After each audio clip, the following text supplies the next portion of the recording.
Hello students, welcome my YouTube channel. और प्रश्नावली 12.1 के क्वेश्चन 6 तक हमने सॉल्व कर लिए थे और क्वेश्चन 7, 8, 9 और 10 को अब लगाना बाकी है। तो अब हम लोग क्वेश्चन नंबर 7 से स्टार्ट कर रहे हैं और क्वेश्चन नंबर 7 ये कह रहा है कि निम्न अवरोधों के अंतर्गत z दिया है का न्यूनतमीकरण और अधिकतमीकरण, यहाँ पर दोनों वैल्यू पूछी, मिनिमाइजेशन और मैक्सिमाइजेशन, और ये अवरोध दे रखे हैं। पहला जो सवाल लगा था उसमें 1.1 इक्वेशन थी, फिर 2 हुई, अब ये 3 वाली हैं। ठीक, इसे लगाना है। देखो तरीका वही रहेगा, सब कुछ वही। क्वेश्चन हमने नोट कर लिया है और अब शुरुआत करते हैं। यहाँ पर सॉल्यूशन, तो सबसे पहले 1, 2, 3 और 4, तो समीकरण 1, 2, 3 के संगत रेखाएं। चलो भाई, जैसे करते थे वैसे ही करना है। 120 क्योंकि लेस देन इक्वल ये सब हटा ही देते हैं, equal sorry less than greater हटा देते हैं, इक्वल में लेते हैं। तो जब यहाँ x 0 रख रहे हैं तो y मिल रहा है 60, और जब यहाँ y 0 रख रहे हैं तो x मिल रहा है 120। क्लियर। अब x plus y is equals to 60। जब x 0 रखा तो y 60, और जब y 0 रखा तो x की वैल्यू 60। ठीक, x 0 y 60, y 0 x 60। फिर तीसरा है x minus 2y is equals to 0। तो अब यहाँ पर अगर देखें तो x इक्वल्स टू 2y, या तो अगर x 0 रख रहे हैं तो y तो 0 मिल रहा है। अब साथ में एक और मान इसका निकालेंगे। तो यहाँ पर अगर देखो तो यहाँ पर 60 है, यहाँ पर 120 है, तो ये वैल्यू काफ़ी ज़्यादा है। तो अगर अपने पास से यहाँ पर हम x और y की वैल्यू रखें, 1 या 2 रखेंगे, तो उस हिसाब से तो वैल्यू बहुत ज़्यादा हुई। ठीक है, तो अगर यहाँ पर इसी के अकॉर्डिंग अगर हम वैल्यू रखें, तो अगर x की वैल्यू हम 60 रखें तो y की वैल्यू हमें मिल जाएगी 120। ठीक है, रखने को आप कोई भी रख सकते हैं, लेकिन फिर वो ग्राफ को प्लॉट करने में दिक्कत होगी, तो हमें उसी अनुसार वैल्यू लेनी है जो इक्वेशन दे रखी है। अब हम जो बिंदु आए हैं इन बिंदुओं को ग्राफ पर प्लॉट करेंगे। तो बिंदुओं को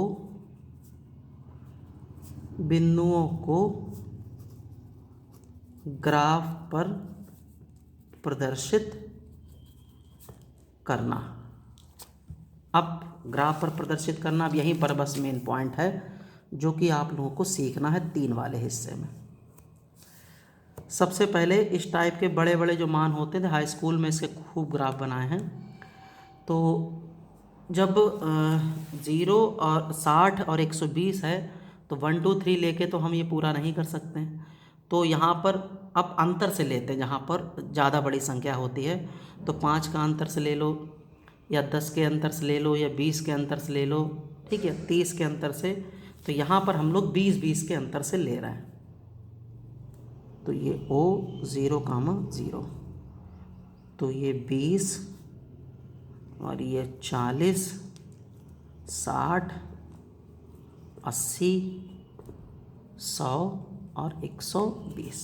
ऐसे इधर भी 20, 40, 60, 80, 100, 120। ठीक, अब बारी बारी से सारे बिंदुओं को प्रदर्शित करना है। 0, 60 और 120, 0। तो 0 जी 20, 40, 60, तो 0, 60 यहाँ पर सबसे पहले A लिख दो, और 120, 0 यहाँ पर, इसे लिख दो B। 120, 0। अब इससे एक लाइन बना दो।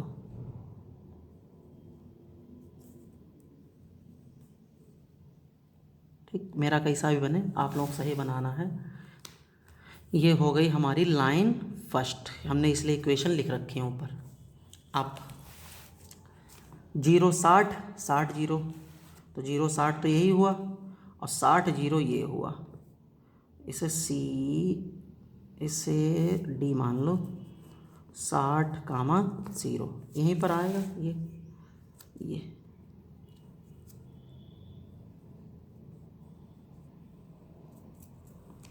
ये हो गई लाइन हमारी 2। ठीक, या समीकरण लिख दो या लाइन लिख दो, उससे कोई फ़र्क नहीं। अब तीसरी, ये x माइनस 2y, इसके 0 0 हैं तो 0 0 तो ये हुए। अब 60 का मैं 120, 60 तो ये हो गया, 120 जी 60 80 100 120। तो अगर देखो यहाँ पर जैसे कार्तीय तल में प्रदर्शित करते हैं ये, और ये यहीं तो बना, तो ये बिंदु यहाँ पर सी भी यही होगा, 0, 60 डी, और इसे नाम दे दो ई, जो कि है 60, 120। ठीक, तो ये रेखा कुछ ऐसे जाएगी, ये। और वैसे भी एक पहचान हम आपको बता दें, जो इस रूप की रेखा होती है ये एक तरीके से वही y बराबर mx का रूप होता है। y बराबर mx देखो यहाँ निकल रहा है, y की वैल्यू 1/2 इंटू x, तो ये m है ही तो है।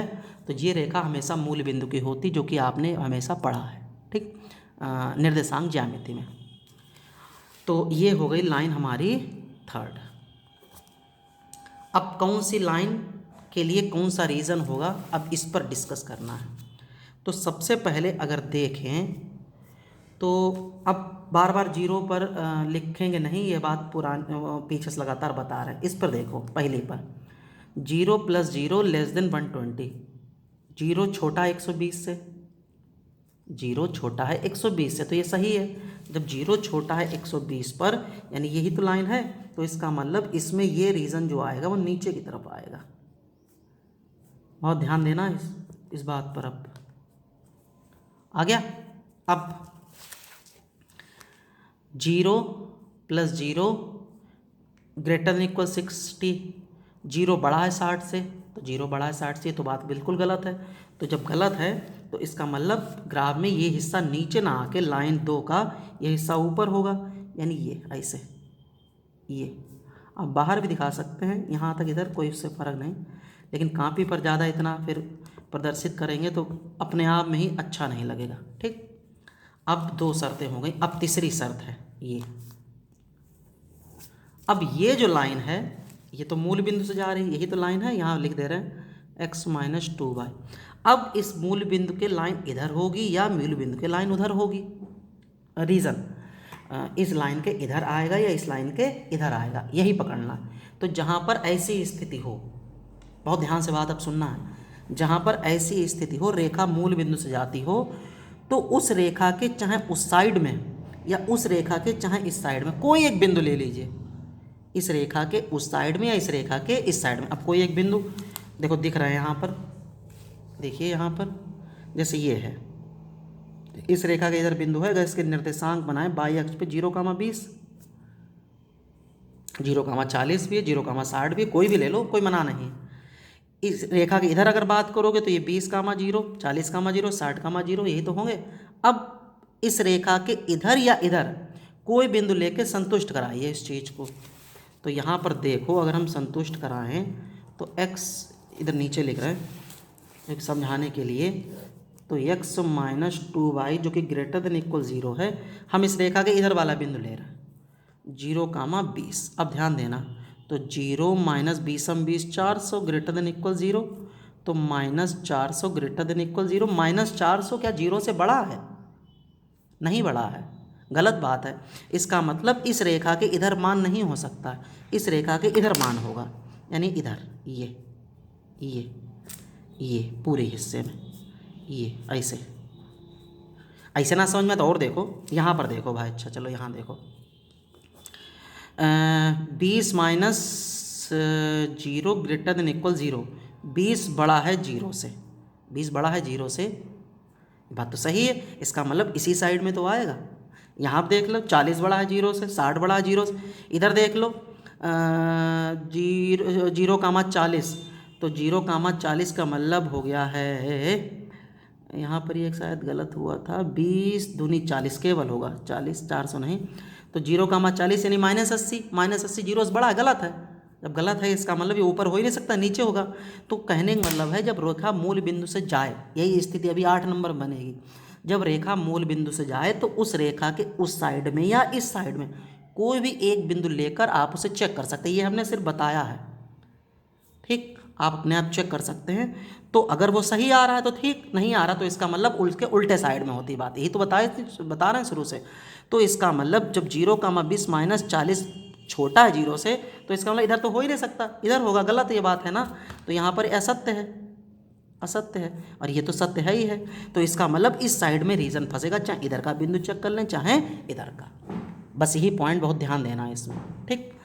अब कॉमन रीजन की बात करें दोनों के, तो जरा ध्यान देखो, इस वाले में ये हिस्सा, ठीक, इस वाले में ये हिस्सा, इस वाले में ये हिस्सा, और एक बात और अभी रह गई, हाँ, x बड़ा 0 से, y बड़ा 0 से, तो x बड़ा 0 से ऊपर ही होगा भैया, ठीक, y बड़ा 0 से यानी ये इधर होगा, यही तो होंगे क्योंकि ये x = 0, ये y = 0।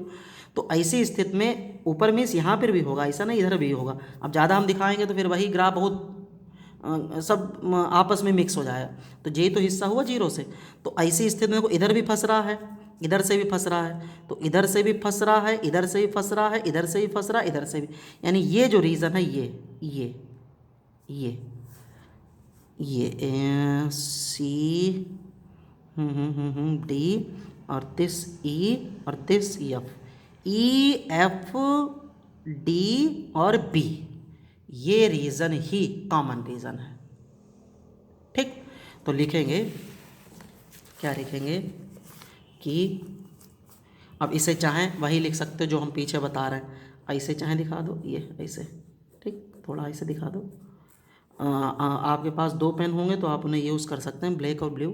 तो ये रीज़न वही हो गया फिजिबल रीज़न जो लिखते हैं, फिज रीज़न लिख लेना, ठीक। यही तो कॉमन रीज़न है, ई एफ डी और बी। तो लिखेंगे, क्या लिखेंगे कि सभी शर्तों को संतुष्ट करता हुआ कॉमन रीज़न या फिजिबल रीज़न कौन सा है, ई एफ डी और बी है। अब एक समस्या और बन गई कि डी और बी तो हमें पता है, लेकिन हमें ई और एफ नहीं पता। अब ई और एफ, अब पीछे एक 2 रेखाएं थी, तब तो हम एक प्रतिच्छेद बिंदु तुरंत निकाल लेते थे। अब कैसे निकालेंगे, इसमें देखो कोई नई चीज़ नहीं, ये ई जो है वो देखो कट कर रही इस वाली लाइन को, ये और इस वाली लाइन को, दिख रही है, ई जो कट कर रहा है वो इस वाली लाइन को जो कि नीचे जा रही है, और इस वाली लाइन, एफ जो कट कर रहा है वो इस वाली लाइन को और इस वाली, यानी ई के मान निकालने के लिए आप इस रेखा जो कि ये आई है के साथ ये वाली रेखा हल करेंगे, यानी कि 3 और 1, और एफ निकालने के लिए आप 3 और 2 को हल करेंगे। क्लियर? तो ई और एफ के बिंदु के लिए, तो ई के लिए रेखा कौन कौन सी आई, रटना नहीं है। ई के लिए रेखा नहीं, ई यहाँ मान चुके हैं, अच्छा ई यहाँ मान चुके हैं, तो यहाँ एफ लिख दीजिए, या इसे कुछ बदल दो, इसे ही हटा दो, वो लिख चुके पीछे, इसे यच कर दो, ठीक। तो ई के लिए रेखा कौन कौन सी हुई है, 3 और 1, ई के लिए रेखा 1 और 3 को हल करने पर, चलो भाई हल करो। तो हल करने के लिए ये है x + 2y = 120, x - 2y = 0। तो यहाँ पर कैंसिल, तो 2x = 120 यानी x = 60, ठीक। और जब यहाँ रखेंगे तो y की वैल्यू 120 आएगी। तो 60 कामा 120, 60 कामा 120। ठीक, ई के निर्देशांक, चलो ई के निर्देशांक हो गए हैं 60 कामा 120 है।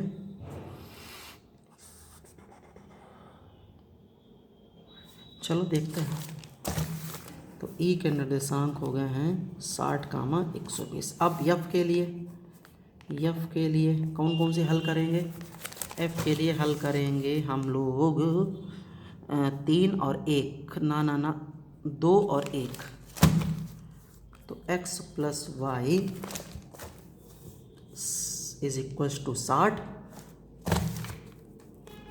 और x minus 2y is equals to 0। ठीक है, तो minus plus minus 3y is equals to 60 यानी y इक्वल्स टू 20। जब y इक्वल्स टू 20 है तो x इक्वल्स टू 40, यानी कि यफ के निर्देशांक आ गए 40 कामा 20। यफ के निर्देशांक हो गए 40 कामा 20। ठीक, तो अब z के लिए यहाँ लिख दे रहे हैं। ठीक है, तो z के लिए, अब z के लिए क्या करेंगे भाई? टेबल, या यहाँ लिख दो टेबल। ठीक, और यहाँ पर z इक्वल्स टू कितना था? 5x प्लस 10y, और ये थे कॉर्नर पॉइंट। ठीक, शॉर्टकट में या कोणीय बिंदु। कौन कौन सा रीजन मिला है? रीजन मिला है E F D B, E F D और बी, सबके बिंदु लिख लो। ई के बिंदु हैं 60 कामा 120, एफ के बिंदु हैं 40 कामा 20, डी के बिंदु हैं 60 कामा 0 और बी के बिंदु हैं 120 कामा 0। अब हल करो जरा इन्हें। तो यहाँ पर रखेंगे 60, तो 6 पंजे 30, 6 पंजे 30, 300 प्लस, और ये हो गया 1200 यानी 1500, और ये हो गए हैं 4 पंजे 20, 200 प्लस 20 20, 200 यानी कि 400। जे हो गए हैं 6 पंजे 30, 300 प्लस 0 यानी कि 300, और जे हो गए हैं 600 प्लस 0 यानी कि 600। तो न्यूनतम वैल्यू तो आई है इसकी 300 और अधिकतम वैल्यू आई है इसकी 1500। कुछ कहीं पर गड़बड़ है।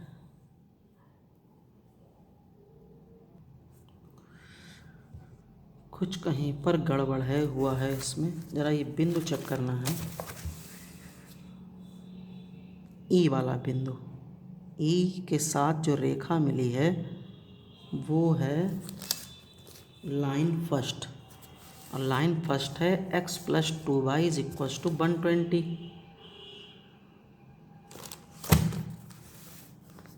और x माइनस 2y 0, तो 2x 60 जब यहाँ रखेंगे तो 120,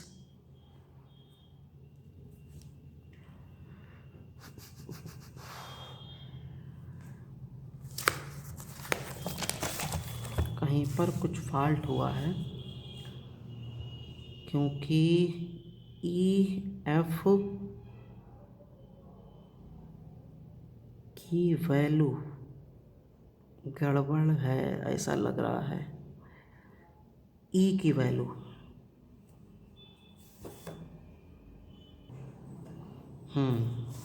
ई की वैल्यू देखिए गड़बड़ है, क्योंकि जब यहाँ पर ये तो सही है, और जब यहाँ या यहाँ रखेंगे 60, इधर गया 60 और 2y कैंसिल, ये 30 आएगा। कितना आएगा? 30। ठीक, तो इसके बिंदु हो जाएंगे 60 कामा 30। ठीक, तो इसका मतलब ये हो गया गड़बड़। ई के 60 कामा 30, तो 60 कामा 30 के हिसाब से कितना हो गया? 300 और 300, 600। ठीक, हम फिर से टेबल बना दे रहे हैं, यहाँ लिख दे रहे हैं EFDP 120,0, 60,0, 40,20 और 60,30 Z। ठीक, ये ऊपरी वाला रहेगा, तो यहाँ पर रखेंगे तो आएगा 300 प्लस 300 दैट इज़ 600, और ये हो जाएगा 4 पंजे 20 200 प्लस 200 यानी कि 400, और ये हो जाएगा 300 प्लस 0 यानी कि 300, और ये हो जाएगा 120 पंजे 600 प्लस 0 यानी कि 600। अब दोनों वैल्यू पूछी हैं, तो देखो मैक्सिमम वैल्यू तो ये है, मिनिमम ये है, यानी कि minimum value of set at, एक मिनट लाइट चली गई, minimum value of z at किस पर 40,20 पर, वो तो हो गई 400, एक आंसर। अब मैक्सिमम वैल्यू ऑफ जेड कि दो बिंदुओं पर मिल रही है, 120,0 पर 60,30 पर, तो ई पर है 60,30 पर और बी 120,0 पर, जो कि कितनी है 600।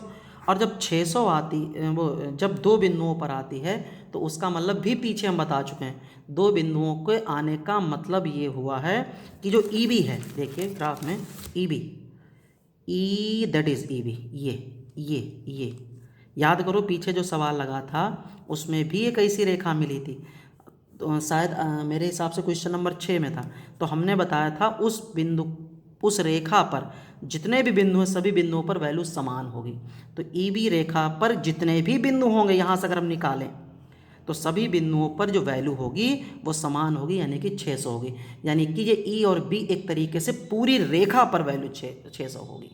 ठीक, तो यहाँ थोड़ी इस लाइन और बढ़ाएंगे, अतः रेखा ई बी पर z का अधिकतम मान कितना होगा 600 होगा, यही क्या हो जाएगा आंसर। ठीक है, तो ये क्वेश्चन नंबर 10 था, थोड़ा सा फॉल्ट इसमें हो गया था, अब वो फॉल्ट अगर जो है मिल गया, वरना बहुत दिक्कत होती। तो मेन चीज़ यहाँ पर ये लाइन पकड़नी है, जब भी कोई रेखा मूल बिंदु से जाएगी तो आपको उस रेखा के उधर या इधर बिंदु पर कोई भी बिंदु लेकर चेक कराना है। ठीक, और बिंदु देखो ये बनना है 0,20 0,40 तमाम बिंदु हैं, और अगर सही निकल रहा तब तो होगा ही होगा, अदरवाइज उसके अपोजिट साइड में। यहाँ पर हमने चेक किया 20,0 से इस पर सही आ रहा है यानी नीचे तरफ होगा, तो चाहे इधर का चेक कर ले चाहे आप इधर का, डाउट वाली कोई दिक्कत नहीं। ठीक, बातें आपको सारी पता होनी चाहिए, कॉन्सेप्ट क्लियर होना चाहिए, और ये क्वेश्चन बहुत महत्वपूर्ण है और रीज़न भी इसमें हमें फाइंड हो गया है, और इसलिए क्वेश्चन को बहुत ध्यान से तैयार करना है।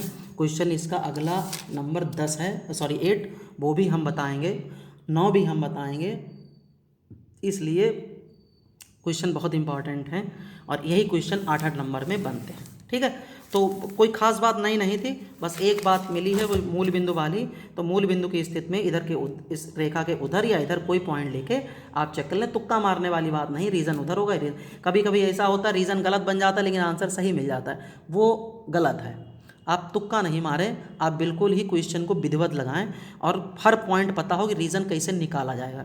तो जो लाइन मूल बिंदु से जाएगी तो उसके चाहे उधर या इधर एक भी पॉइंट आप ले लें, और पॉइंट लेने के बाद क्लियर हो जाएगा कि रीज़न उस साइड में फंसेगा या इस साइड में। तो यहाँ पर जो कॉमन रीज़न है या फिजिबल रीज़न है वो ये वाला मिला है। ठीक, तो फिजिबल रीज़न हमने लिख दिया, कौन सा था